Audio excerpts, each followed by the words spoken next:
If you live in the UK, you need to know about the crypto laws that are potentially coming into play.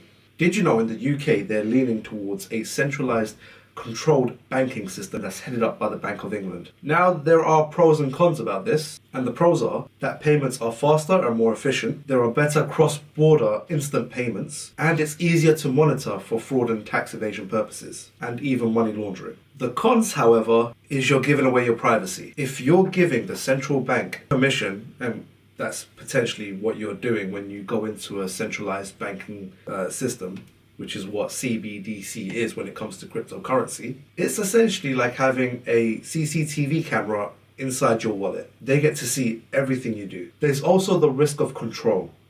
With a CBDC or a centralized banking system, they can actually control how you spend your money. Not even that, they can even put expiry dates on your money. Now, this isn't all imaginary or, it could happen.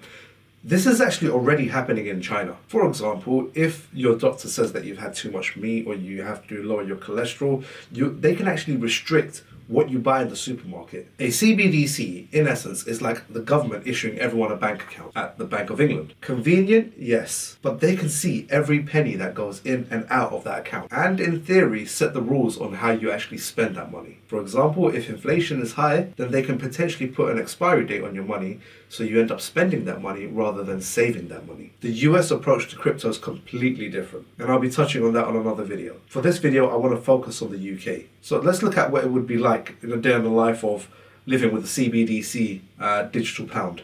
Now let's look at what this will actually look like, and I've actually took the help of AI to actually structure all of this. So your salary is paid directly into your digital pound wallet by your employer. The Bank of England wallet app shows your balance. No bank in the middle. You buy a coffee using your phone, the transaction is instant, but the Bank of England can see the purchase. It's like having a bank account where the Bank of England is your banker, your cashier, and your auditor. Not really a good thing. In the afternoon, you go to buy tickets for a football match, but due to an alcohol misuse policy, the CBDC wallet blocks spending on more than 10 pints per week.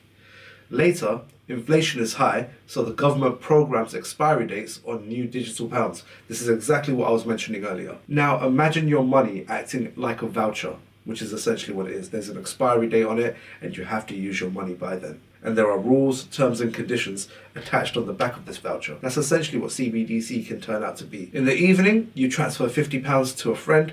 Instantly it goes through, but all transfers are permanently logged by the central bank. You don't worry much, but you know privacy is limited. Just like CCTV in every corner.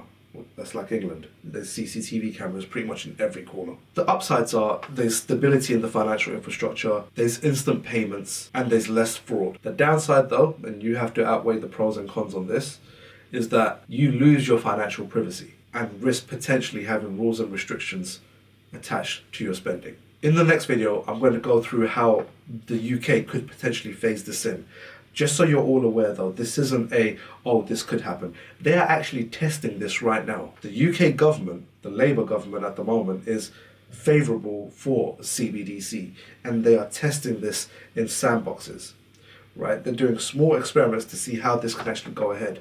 This will actually come into play if they actually see that CBDCs is the way forward for them by next year. Now, if CBDCs is not the way you want to go, or you want to learn about the alternative method of how cryptocurrency can be integrated, and whether you like it or not, cryptocurrency is being integrated into your financial infrastructure. It just depends on which path we take.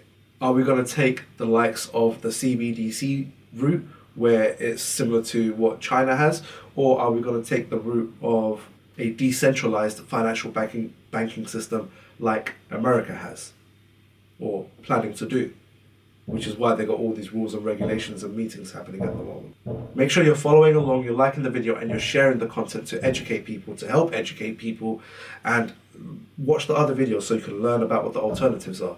And basically, if we stay quiet, if we're not happy with the CBDC structure and we stay quiet, then they're just going to go ahead. If people make a noise, like respectfully make a noise, and say this is not the financial infrastructure that we want to come into place, then there's more chance of it being rectified at the early stages rather than it being changed when everything goes into play. And please believe that they are doing this all in the background and making very little noise about it. Because the last thing that they're going to want is for you to know what they're putting into place so you can have your say about it.